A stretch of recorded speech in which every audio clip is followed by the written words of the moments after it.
Vamos seguindo então com o nosso artigo 5º. Olha aqui o próximo inciso, inciso 37. Não haverá juízo ou tribunal de exceção. Olha só, temos aqui uma proibição dos tribunais, juízo e tribunais de exceção. E o que é um tribunal de exceção? O que é um órgão de exceção? É um órgão criado só para fazer o julgamento de um caso. Veja, se você que me assiste agora praticar um crime hoje no Brasil, você será julgado por um órgão do Poder Judiciário. Que órgão será esse? É aquele que tiver a competência definida por lei.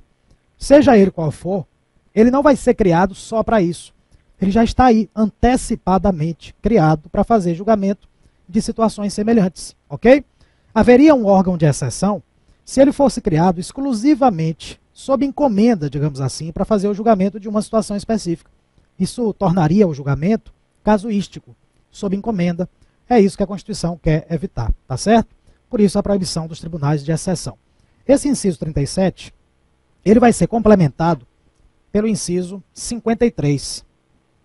Nós vamos chegar no inciso 53 em breve, e aí eu vou retornar a esse inciso 37, porque os dois estão relacionados, tá certo? Olha o próximo agora, inciso 38.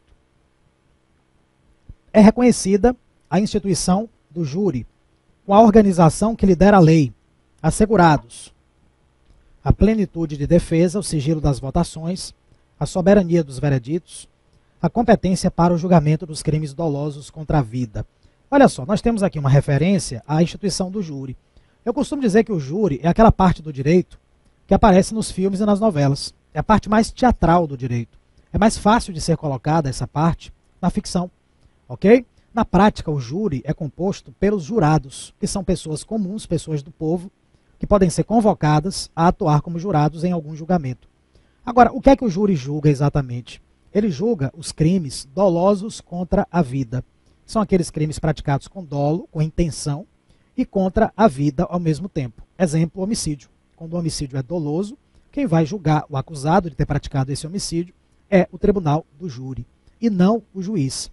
O juiz ele até participa do julgamento só conduzindo, regrando, disciplinando, mas quem decide se o acusado é culpado ou inocente não é o juiz, são os jurados. Em cada julgamento de júri, participam 7 jurados. Eles compõem o que se chama de conselho de sentença. Eles é que decidem se o acusado é culpado ou inocente. E essa decisão dos jurados é soberana. A decisão dos jurados é chamada de veredito. O veredito é soberano, não pode ser modificado pelo juiz, não. Por mais que ele discorde do veredito, ele tem que respeitar o veredito, porque o veredito é soberano. É o que a Constituição chama de soberania dos vereditos. Isso, no entanto, não significa que não caiba recurso contra a decisão do júri. Cabe sim, porque é possível que tenha havido alguma irregularidade durante o julgamento. Então aí a parte prejudicada poderá fazer um recurso com o objetivo de anular o julgamento para que se faça um novo julgamento, com novos jurados. Então, o fato do veredito ser soberano não significa que não caiba recurso. É cabível sim recurso contra a decisão do júri. Tá certo? Agora veja bem, na hora que os jurados, eu disse que são 7, vão emitir sua opinião, sua deliberação, eles não fazem isso de maneira aberta. O voto do jurado é sigiloso, é o que se chama de sigilo das votações, para preservá-lo, para evitar intimidação, ameaça, represália, vingança. Então há o sigilo das votações. E ainda, aquele que está sendo acusado de ter praticado crime doloso contra a vida, aquele que está sendo julgado pelo júri, é claro que tem à sua disposição todos os mecanismos de defesa. Ele pode apresentar testemunha, ele pode apresentar documento, ele pode pedir perícia e assim por diante.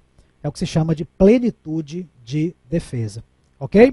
Voltando aqui para o inciso 38, é reconhecida a instituição do júri com a organização que lhe der a lei, assegurados, olha as características que nós comentamos aqui, a plenitude de defesa, o sigilo das votações, a soberania dos vereditos e a competência para o julgamento dos crimes dolosos contra a vida. Muito bem, são essas as 4 características constitucionais do júri. Observe que aí não está o número exato de jurados. Eu disse para você que são 7, mas isso não está na Constituição, isso está na lei. O que está na lei não pode ser cobrado na sua prova. O que tem que ser cobrado na sua prova é o que está na Constituição, ok? Muito bem, inciso 39. Não há crime sem lei anterior que o defina, nem pena sem prévia combinação legal. Olha, aqui nós temos um princípio que costuma ser chamado de princípio da anterioridade penal. Também princípio da reserva de lei penal. Anterioridade penal reserva de lei penal. Não há crime sem lei anterior que o defina. Bom, você lembra que hoje, no começo da aula, nós estudamos aqui o princípio da legalidade, aquele que diz que ninguém será obrigado a fazer ou deixar de fazer alguma coisa, senão em virtude de lei. Então, só a lei pode nos proibir de fazer alguma coisa, não é isso? Muito bem, o crime é uma proibição. O crime é uma conduta proibida, é uma conduta que você não pode praticar. Ora, se o crime é uma proibição, e se só a lei pode trazer proibições, então só a lei pode trazer as condutas que são crimes. Por isso está dito aqui no inciso 39 que não há crime sem lei anterior que o defina. Ou está na lei definida como crime, ou então não é crime. Já que o crime é uma proibição e só a lei pode proibir. Por força lá do princípio da legalidade. Ninguém será obrigado a fazer ou deixar de fazer alguma coisa, senão em virtude de lei. Ok? Agora, a mesma lei que definia a conduta como crime, já se encarregará de comminar, de estipular a pena para aquele que praticar. Ok? A mesma lei que definia a conduta como crime já dirá qual a pena aquele que praticar. Então, por exemplo, o artigo 121 do Código Penal brasileiro define a conduta do homicídio. A conduta é matar alguém. Essa é a conduta. E o mesmo artigo 121 já commina, já estipula a pena para quem praticar o homicídio. 6 a 20 anos de prisão para homicídio simples. Tá certo? Por isso está dito aqui, ó, que não há crime sem lei anterior que o defina, nem pena sem prévia combinação legal. Para o inciso 40, a gente até já se referiu a ele no bloco anterior, a lei penal não retroagirá salvo para beneficiar o réu. Regra geral, a lei penal não volta no tempo, a não ser que seja para beneficiar o réu. Ok? Para prejudicar, ela não pode voltar no tempo. É o que se costuma chamar de princípio da irretroatividade da lei penal mais gravosa, que é aquela lei penal que prejudica, que agrava, que piora a situação do réu, ela não pode retroagir. Então, princípio da irretroatividade da lei penal mais gravosa. Ok? Olha aqui o inciso 41. A lei punirá qualquer discriminação atentatória dos direitos e liberdades fundamentais. Olha, hoje no começo da aula, quando nós examinamos aquela igualdade entre homens e mulheres, que está logo no primeiro inciso do artigo 5º, eu disse para você que o direito de igualdade não proíbe qualquer discriminação entre pessoas. O que ele proíbe são as discriminações indevidas. Tá lembrado? Muito bem, e quando é que uma discriminação é indevida? O conceito de uma discriminação indevida está exatamente agora aqui nesse inciso 41. Olha aqui de novo. A discriminação será indevida quando ela for atentatória dos direitos e liberdades fundamentais. É aí que ela será indevida. Quando ela atentar contra, quando ela violar, quando ela desrespeitar direitos e liberdades fundamentais. Ok? É aí que ela será indevida. Compreendido? Muito bem. Olha aqui o inciso 42. A prática do racismo constitui crime inafiançável e imprescritível, sujeito à pena de reclusão nos termos da lei. Olha aqui um exemplo de uma discriminação atentatória dos direitos e liberdades fundamentais. Temos aí um exemplo. O racismo é uma discriminação atentatória dos direitos e liberdades fundamentais. Quando o racismo é praticado, nós temos uma discriminação indevida. Por isso é que o racismo é crime. E, aliás, pela gravidade da conduta, não é somente crime, é crime inafiançável e imprescritível. Aquele que praticar o racismo, ele não terá o benefício da fiança e não terá o benefício da prescrição. Pode ser punido a qualquer tempo, pela gravidade da conduta. Agora, o que é fiança? O que é prescrição? Aí não interessa para nós. São benefícios que têm suas características que não estão definidas pela Constituição, então não podem ser cobradas na prova de constitucional. O que você tem que saber é que o racismo é um crime inafiançável e imprescritível, ok? Olha aqui o próximo inciso, inciso 43. A lei considerará crimes inafiançáveis e insuscetíveis de graça ou anistia a prática da tortura, o tráfico ilícito de entorpecentes e drogas afins, o terrorismo e os definidos como crimes hediondos, por eles respondendo os mandantes, os executores e os que, podendo evitá-los, se omitirem. Veja que aqui nós temos uma referência a alguns crimes que são os mais graves de todos. Nós temos aqui, ó, a tortura, o tráfico ilícito de entorpecentes e drogas afins, o terrorismo e temos também os crimes hediondos, que são aqueles mais graves de todos. Nós temos uma lei aqui no Brasil que define quais são os crimes hediondos. Estupro, homicídio qualificado, extorsão mediante sequestro e assim por diante. Muito bem, pela gravidade das condutas, quem praticar um desses crimes aqui referidos também não terá o benefício da fiança. Está dito aqui, ó, que são inafiançáveis. E não terá também o benefício da graça e da anistia. Aí está dito, são insuscetíveis de graça ou anistia. Ou seja, aquele que praticar não terá o benefício da graça e não terá o benefício da anistia. Agora, o que é graça, o que é anistia, o que é fiança? Nada disso interessa para nós. São benefícios de natureza penal, cada um com sua característica, que não vem ao caso aqui, não podem ser cobrados na prova, ok? Agora, olha só o detalhe importante. Não está dito aqui, em momento algum, que esses crimes são imprescritíveis.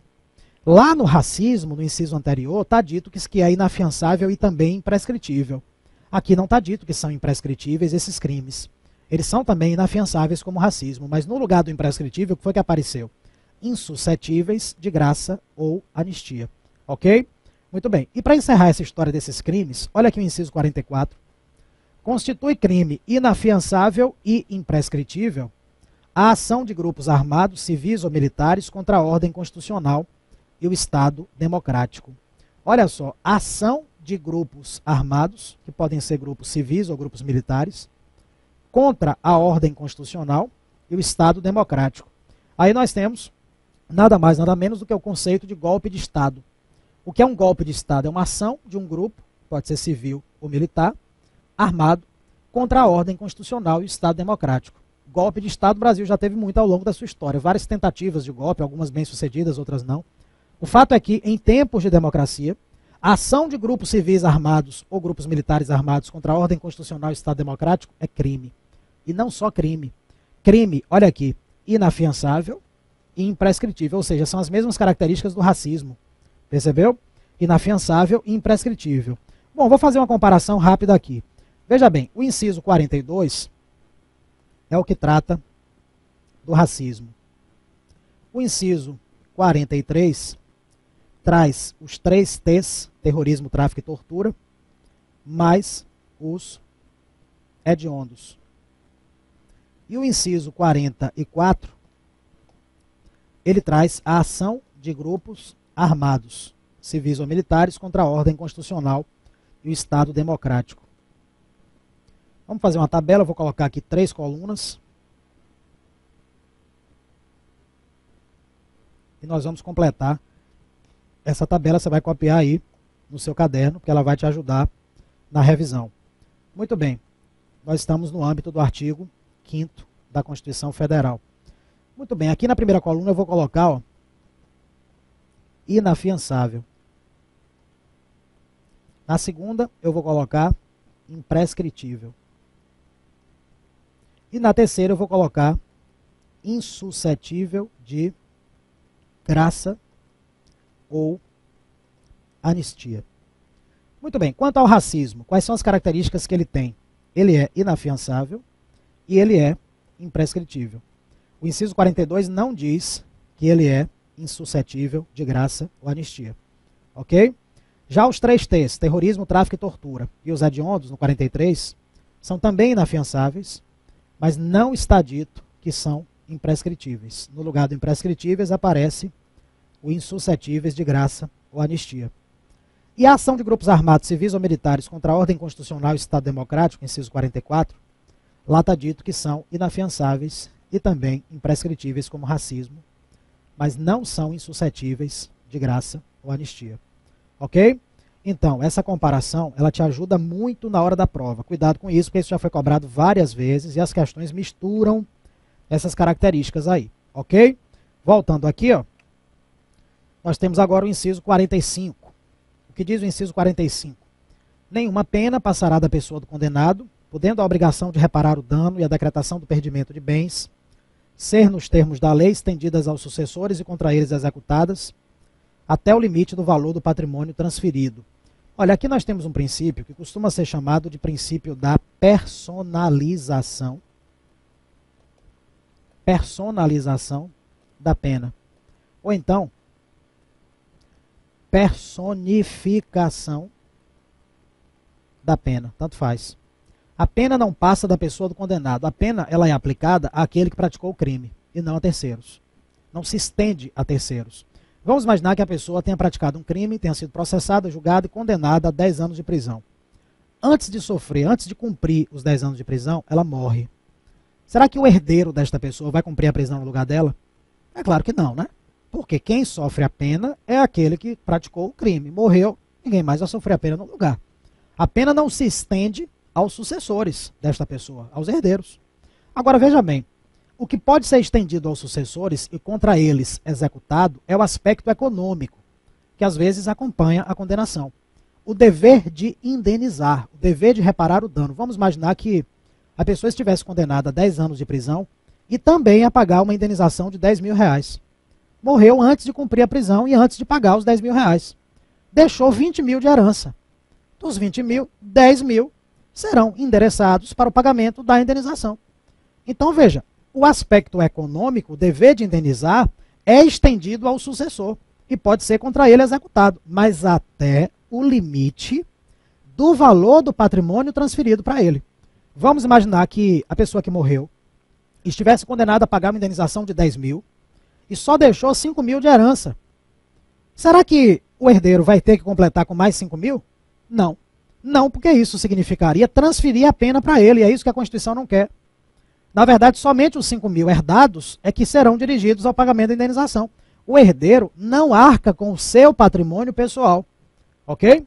Ele arca com o patrimônio transferido, até o limite do valor do patrimônio transferido. É isso que está aqui no inciso 45, tá certo? Beleza, seguindo aqui nós temos o inciso 46. A lei regulará a individualização da pena e adotará, entre outras, as seguintes. E aí nós temos as modalidades de pena que podem ser instituídas por lei. Privação ou restrição da liberdade, perda de bens, multa, prestação social alternativa e suspensão ou interdição de direitos. Cada uma dessas modalidades aí é devidamente explicada por legislação específica. O que está na lei não interessa para nós. Essa lei é estudada não no direito constitucional, ela é estudada lá no direito processual penal. Tem nada a ver com o nosso interesse aqui. Basta saber que essas modalidades podem ser instituídas por lei. Agora, olha só o detalhe que está aqui também, ó. Entre outras.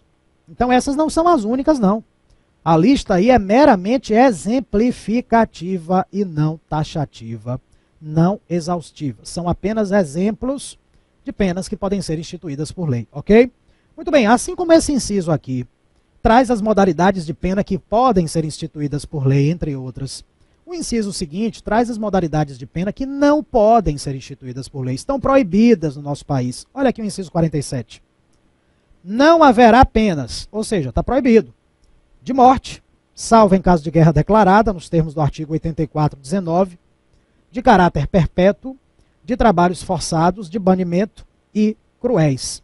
Muito bem, essas são as modalidades de pena proibidas explicitamente pela Constituição. Agora você observe com atenção que tem uma delas que admite uma exceção, que é a de morte. Olha a exceção, o caso de guerra declarada nos termos do artigo 84-19. Ou seja, se o Brasil entrar em uma situação de guerra declarada, o que, diga-se de passagem, não acontece todo dia, nem de qualquer jeito. Se isso ocorrer, respeitadas todas as formalidades necessárias, durante a guerra declarada, aí sim a pena de morte poderia ser instituída por lei. Não é aplicada automaticamente, não. É instituída por lei e aplicada na forma da lei. Tá certo? Agora, felizmente não se vislumbra, a curto prazo, o Brasil entrando em guerra declarada. Se isso acontecer, a pena de morte poderá ser instituída por lei e aplicada. Inclusive, nós até já temos uma lei aqui no Brasil que traz hipóteses de pena de morte, que é o Código Penal Militar. Ele traz alguns crimes militares, não é um nem dois não, são alguns, puníveis com pena de morte. Agora, é claro que isso não vale em tempo de paz. Só se o Brasil entrar em guerra declarada que isso poderá ser aplicado. Em tempo de paz, não pode, só na guerra declarada. Agora, veja, meus amigos, você acha que a prova vai te perguntar a regra geral ou vai te perguntar a exceção? É claro que vai te perguntar a exceção, porque a regra geral todo mundo sabe que pena de morte no Brasil é proibida. Se você perguntar à pessoa que está passando aí agora na porta de sua casa se pode pena de morte no Brasil, ela vai dizer que não. Todo mundo sabe. Agora, o que só você sabe, você que está estudando, você que está se sacrificando, você que está renunciando, você que está assistindo essa aula talvez depois de um dia inteiro de trabalho, talvez de manhã cedo antes de você ir para o trabalho, talvez no intervalo do almoço, talvez de madrugada, ou seja, você que está fazendo sacrifício para em breve ser um servidor público, só você sabe que a proibição da pena de morte não é absoluta. Tem uma exceção, que é a guerra declarada. Então, evidentemente, você vai levar isso em conta na prova. Eu me lembro agora de uma questão de prova sobre isso que gerou muita polêmica. Foi uma prova do TRT aqui da Bahia, em 2008. A questão ela trouxe assim, uma afirmação, ela disse assim, ó, é proibida a instituição da pena de morte no Brasil por força de mandamento constitucional. Ponto. E aí, você marcaria certo ou errado? É proibida a instituição da pena de morte no Brasil por força de mandamento constitucional. Você marcaria certo ou errado? Veja bem, é proibida a instituição da pena de morte no Brasil? Em regra, não sempre. Se eu disser para você assim, ó, é proibido assistir a minha aula com o celular aí do lado, eu estou admitindo alguma hipótese de você assistir com o celular do lado? Não.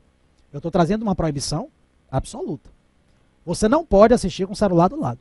Pois então, se a questão diz, é proibida a instituição da pena de morte no Brasil, ela está admitindo alguma hipótese? Não. Por isso o gabarito oficial foi falso. Porque existe a hipótese da guerra declarada. Percebeu? Aí na época o pessoal veio conversar comigo, mas professor, a gente fica sem saber se a gente deve responder a questão com base na regra geral ou com base na exceção. A gente sabe o assunto, mas na hora de aplicar, a gente fica sem saber. Mas meus amigos, observe comigo se não faz sentido o que eu vou te falar agora. Você tem que escolher, na hora de marcar a questão, aquele ponto de vista que prestigia o seu estudo, o seu esforço. Você que está se sacrificando. Se coloque aí no lugar do paraquedista do concurso. Sabe quem é o paraquedista do concurso? É aquele que cai no concurso de paraquedas, literalmente. Nunca estudou nada na vida. Ele se inscreveu no concurso no último dia do prazo de inscrição do concurso. Porque ele ouviu falar no trabalho dele. Ah, vai ter aí um concurso e tal. Quanto é o salário? Ah, 4 mil, 5 mil. Quais são as matérias cobradas? É português. Aí ele pensa, bom, na escola eu era bom em português, então vou fazer o concurso. Quem sabe no dia lá e tal eu vou passar. Esse é o paraquedista do concurso. É aquele que não tem a menor ideia do que é um concurso público nos dias atuais e do quanto é concorrido o concurso público. Esse paraquedista do concurso, que nunca estudou na vida, ele chega lá e encontra uma questão. É proibida a instituição da pena de morte no Brasil. Ele vai marcar o quê? Vai marcar verdadeiro. Porque ele não sabe que existe a exceção. Mas você não é um paraquedista do concurso. Você sabe que existe a exceção porque você está estudando. Então você vai marcar falso. Você vai escolher o ponto de vista na questão que prestigie o seu estudo, o seu esforço, suas horas de preparação. Ok? Bom, isso foi em TRT Bahia 2008. Aí no ano seguinte, 2009, teve uma outra questão sobre o mesmo ponto, que também gerou uma certa polêmica. A questão era ainda mais simples. Ela dizia assim, ó, o Brasil admite pena de morte. Ponto. E aí, o que é que você marca? Certo ou errado? O Brasil admite pena de morte. Eu pergunto para você, admitir significa que é livre? Que é liberado? Que é em qualquer caso? Que é de qualquer jeito? É claro que não, né? Admitir significa possibilitar. O Brasil possibilita ou não pena de morte? Sim. Agora, excepcionalmente, em regra, não existe pena de morte, mas excepcionalmente existe a possibilidade durante a guerra declarada. Então, gabarito oficial, verdadeiro. O Brasil admite pena de morte. Verdadeiro. Admite, no caso de guerra declarada. Ok? Compreendido? Agora, note que nesse inciso 47, olha aqui de novo, as outras modalidades de pena estão proibidas sem exceção. A única que admite uma exceção é a pena de morte. E a exceção é o caso de guerra declarada. Ok? Muito bem, olha o inciso 48. A pena será cumprida em estabelecimentos distintos, de acordo com a natureza do delito, a idade e o sexo do apenado. Olha só, é por isso que existe penitenciária masculina e feminina.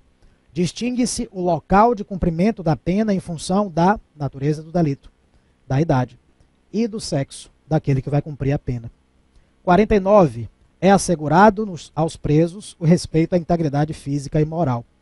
Integridade física e moral, isso aqui mais uma vez é inspirado lá na época da ditadura, em que os presos políticos eram muitas vezes trucidados, exterminados pelo Estado. Desrespeitados na sua integridade física, na sua integridade moral. Pensando nisso, o legislador ele estabeleceu respeito absoluto à integridade física e moral do preso. Então, o Estado é quem tem o preso sob sua custódia.